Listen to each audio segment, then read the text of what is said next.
स्वामी समर्थ, जय जय स्वामी समर्थ, श्री स्वामी समर्थ, जय जय स्वामी समर्थ। श्री स्वामी समर्थ महाराजांच्या नामस्मरणाने आजच्या व्हिडिओला सुरुवात करूया। शुभ संध्याकाळ तुम्हा सगळ्यांना। कसे आहात तुम्ही सगळे? आशा व्यक्त करते स्वस्त असाल, मस्त असाल, स्वामींच्या सेवेमध्ये रममाण असाल। सध्या चालू आहे आपला गुरुचरित्र सप्ताह। सगळ्या लेडीज, जेंट्स, ताई, दादा, मुलं मुली सगळे गुरुचरित्र पारायणामध्ये व्यस्त आहेत आणि त्याविषयीच प्रश्न मला खूप येत आहेत।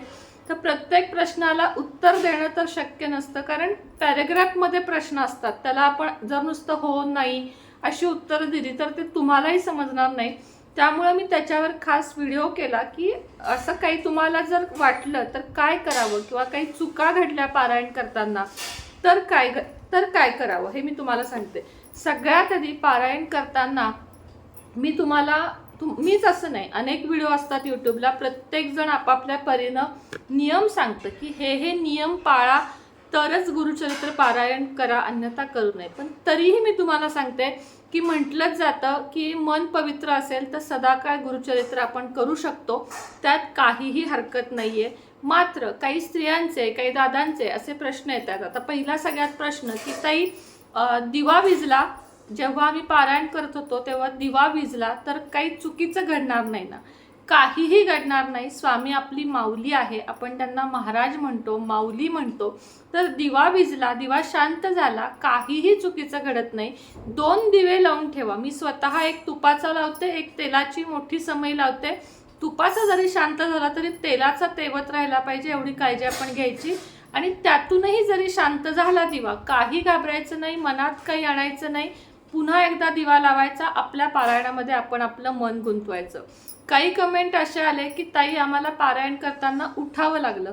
खरं तर मी तुम्हाला 100% सांगते की पारायण करताना उठायचं नसतंच। काहीही होऊ दे, चल बिचल मन काही होऊ दे, पारायण करताना 3 तास 2 तास जो काही कालावधी लागतो त्या काळात एकदाही उठायचं नसतं। पण काही स्त्रियांची लहान बाळं आहेत, काही स्त्रियांना युरिनचा प्रॉब्लेम आहे, म्हणजे मला असे कमेंट्स आले, त्यानुसार मी तुम्हाला सांगते।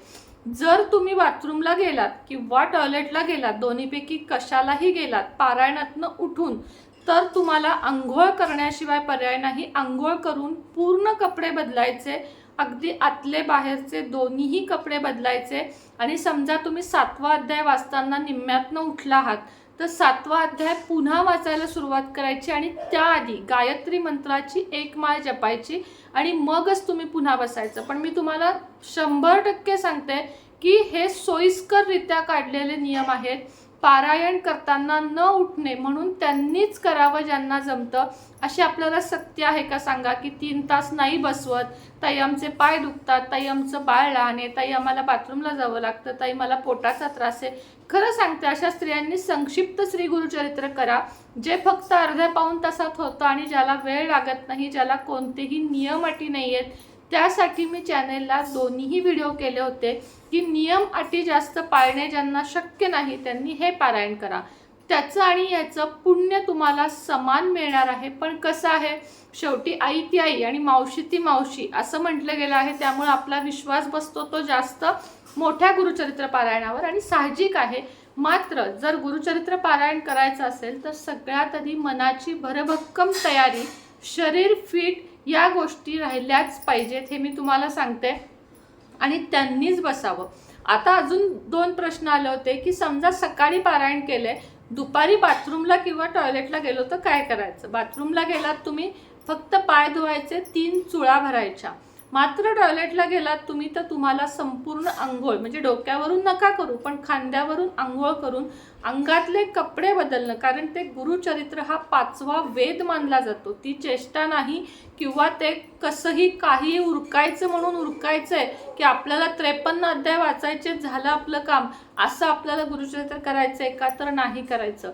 आपल्याला त्याची फलप्राप्ती तर झाली पाहिजे, शिवाय त्याची शुद्धता, त्याची पवित्रता, अत्यंत पवित्र दुर्मिळ असा अत्यंत खूप मोठा ग्रंथ आहे तो, आणि त्याच्यासाठी तुम्हाला कष्ट हे घेतलेच पाहिजेत। पुढचा प्रश्न, ताई आम्ही बाहेरचं खाल्लं, ताई वडापाव खाल्ला, ताई समोसा खाल्ला, चालणार नाही। कांदा लसूण ह्याला चालत नाही. तुम्ही एकच धान्य, मी स्वतः आत्ता सकाळपासून रात्रीपर्यंत काहीही खात नाहीये आणि रात्री एकच पोळी आणि दूध पितेय. खरं तर गुरुचरित्र पारायणाला भाज्या सुद्धा चालत नाहीत, पण सोयीस्कररित्या नियम काढलेले आहेत ते आजकाल, की भेंडी वगैरे चालते तर ठीक आहे, तुम्ही खावा, मी त्याबद्दल तुम्हाला काही म्हणत नाही. पण त्यामध्ये कांदा लसूण नको आहे आणि घरातल्याही कुणी कांदा लसूण खाऊ नये. 7 दिवस तुम्हाला ते पाळायचं आहे, कारण आपल्याला महाराजांना नैवेद्य दाखवायचा असतो. त्यात कांदा लसूण कडकडीत वर्ज झाले पाहिजे, नाही म्हणजे नाही पाहिजे. हां, आता पुढची गोष्ट की ताई, पारायण करताना आमच्याकडून म्हणजे मन चलबिचल होतं, त्याला काय करायचं? तर हे बघा, एक 2 शक्ती असतात आयुष्यामध्ये. आपल्या आजूबाजूला 2 शक्ती असतात, ओरा असतो. एक निगेटिव्ह असतो, एक पॉझिटिव्ह असतो. पॉझिटिव्ह ओरा काय म्हणतो? कर, तू पारायण कर. निगेटिव्ह ओरा काय आपल्याला म्हणतो? नाही करायचंस तू देवाचं, तू देवाचं केलंस तर मी तुझ्यात कसा शिरू? लक्षात आलं का तुमच्या? की जी वाईट शक्ती असते ती चांगल्या शक्तीला नेहमी रोखण्याचा प्रयत्न करते, आपल्यात अडथळे आणण्याचा प्रयत्न करते आणि त्यामुळं खूप झोप येते, चिडचिड होते, घरात अचानक वाद होतात, नेहमी शांतता होते असते. पण पारायणाला बसलं नेमकी की घरात काही ना काही घडतं, सुतकच येतं, पिरियडच येतो कुणाचा तरी. अशा वेळेस ताई काय करायचं? तर सुतक आणि पिरियड जर तुमच्या घरात कुणाला आला, आता समजा तुमच्या जावेला पिरियड आहे, तर तुम्ही तिला न शिवता ब्रह्ममुहूर्तावर उठून तुमचं 16मध्ये तुम्ही तुमचं पारायण उरकून घ्या, काही इलाज नाहीये. मात्र तुम्हाला स्वतःलाच पिरियड आला तर काय करायचं? तर मी हेही पहिल्यांदा सांगितलं होतं की अशा तारखांना बसू नका ज्या वेळेस तुमचा पिरियड होईल. माझा स्वतःचा गेल्या शुक्रवारी पिरियड झाला आणि बरोबर शुक्रवार शनिवार रविवार सोमवार मंगळवार 5 दिवस गेले. 6व्या दिवशी मी पारायणाला बसले. मला खात्री होती की आता मध्ये आधे काही होणार नाही, सुतक वगैरे काही येऊच नाही देवकृपेनं. हेही मी स्वामींजवळ आधीच सांगितलं की स्वामी, हे मी करत नाहीये, हे तुम्ही करवून घेताय, तर आता हे शेवटाला पण तुम्हीच न्यायचं आहे.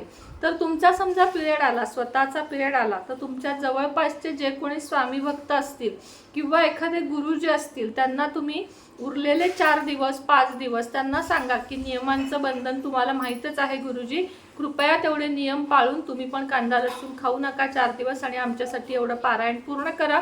गुरुजी लोक घरी येऊन करतात किंवा तुमची एखादी मैत्रीण असेल स्वामी भक्त, तिच्याकडून करून घ्या. शेजारी पाजारी भावकीतले सोडून, म्हणजे सुतक असेल तर भावकीतलं कोणी चालणार नाही. तुम्हाला महाराजांना त्यांच्या घरी करायला सांगायचं. सुतकातल्या घरात सुद्धा गुरुचरित्र पारायण केलेलं चालत नाही. पिरियडच्या घरात एक वेळ देवापाशी बसून एखादे गुरुजी येऊन ती स्त्री लांब बसली आणि गुरुचरित्र केलं तर चालतं, पण सुतक असलेल्या घरामध्ये तुम्हाला गुरुचरित्र करून चालत नाही. पुढचा पॉईंट म्हणजे ताई, आम्हाला बेड शिवाय झोप लागत नाही. आता एका ताईचा कमेंट आला होता, काहीतरी मला वाटते काश्मीरला राहतात आणि बर्फ पडतो त्यांच्या इथं, त्यामुळे ताई माझं बाळ आहे, मी बेडवर झोपते. ठीक आहे, अशांना स्वामींना महाराजांना सुद्धा कळतं की अरे हिची अवस्था काय आहे, की ही वरून बर्फ पडतोय आणि जर चटईवर झोपलं तर आजार पण येईल, साहजिक आहे. अशा लोकांचं काही नाही, म्हणजे जे मुद्दामून करत नाही आहेत, मात्र मला चटईची सवयच नाही, मला आरामासाठी गादीच लागते, असं म्हणणाऱ्यांसाठी मी तुम्हाला सांगेन की हे चुकीचं करताय. असं जर वाटत असेल तर तुम्ही पारायण करू नका. आपल्यावर कुणाचीही सक्ती नाहीये. साधं सोपं सारामृत करा, ज्याला कुठलेही नियम बंधन अटी नाही आहेत. 4 दिवसात सोडून, म्हणजे पिरियड सोडून कुठंही कधीही कसंही ट्रॅव्हलिंगमध्ये सुद्धा तुम्ही सारामृत करू शकता. खाण्यापिण्याचे नियम ताई, आता आम्ही बाहेरचं खावं लागतंय आम्हाला. तर एका ताईचा कमेंट आला होता, आहे बघा आजच्या किंवा कालच्या त्याच्यामध्ये, की मी पार्लरचं काम करते आणि मला क्लायंटच्या घरी चहा नाश्ता करावा लागतो.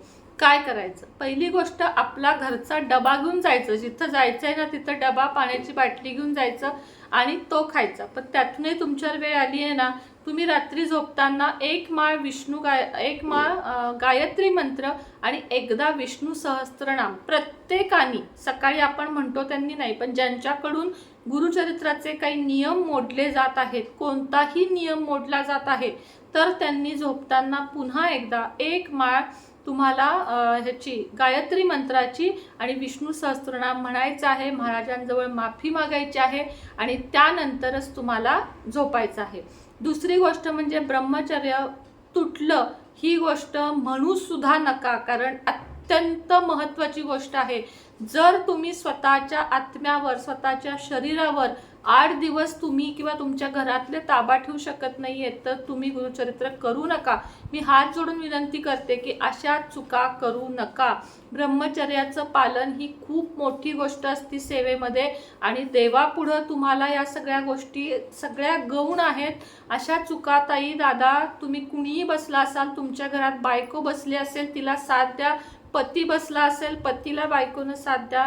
जे कोणी बसलं असेल, गुरुचरित्र पारायण ती तुमच्या घरासाठी करते, कल्याणासाठी करते. पुरुष लोक जरी बसले असतील तरी स्त्रियांनी चिडचिड घरात विनाकारण बडबड, मुलांना मारणं किंवा जोरजोरात बोलणं, शेजाऱ्यांशी जोरात बोलणं, कुणाची निंदा नालस्ती करणं, हात जोडून सांगते करू नका.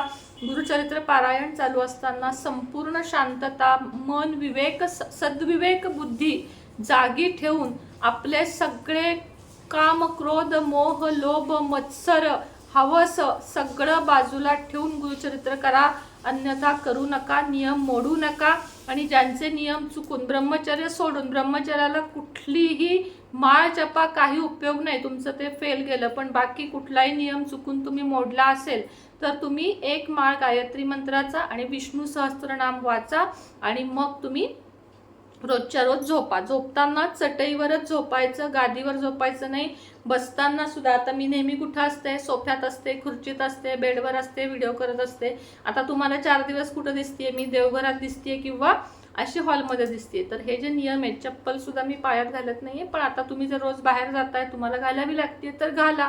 घरी आल्यावर स्वच्छ तोंड हात पाय धुवा, आंघोळ करा आणि मग महाराजांची आरती करा. नैवेद्याचा एक प्रश्न आला की ताई घरात कांदा लसूण खातोय, मग आम्ही काय करू? त्यासाठीच मी तुम्हाला सांगते की कांदा लसूण कुणीच खाऊ नका. 7-8 दिवस पाळा. आपण 7 दिवस कांदा लसूण खाल्ला नाही म्हणून आपल्या शरीरातलं हिमोग्लोबिन कमी होणार आहे का? नाही. कोणताही घटक तुमच्या शरीरातला कमी होणार नाहीये. चव कमी होईल. चवी थोडक्यात काय तर चोचले म्हणतो आपल्याला, जिभेचे चोचले, की कांदा लसणाशिवाय चालतच नाही. मी तर 12 महिने कांदा लसणाशिवाय जेवू शकते, खाऊ शकते, कारण आमच्या मसाल्यातच कांदा लसूण नसतो. आमच्याकडे गोडा मसाला आणि तिखट पूड हेच वापरलं जातं. कित्येक भाज्यांना मला महिन्याला किलोभर कांदा खूप होतो. पोह्याला लागतो, उपीट्याला लागतो, वांग्याला लागतो. बाकी मला कशातही कांदा नसू दे, लसूण नसू दे, भाज्या चविष्ट होतात. हे सगळे जिभेचे चोचले आहेत.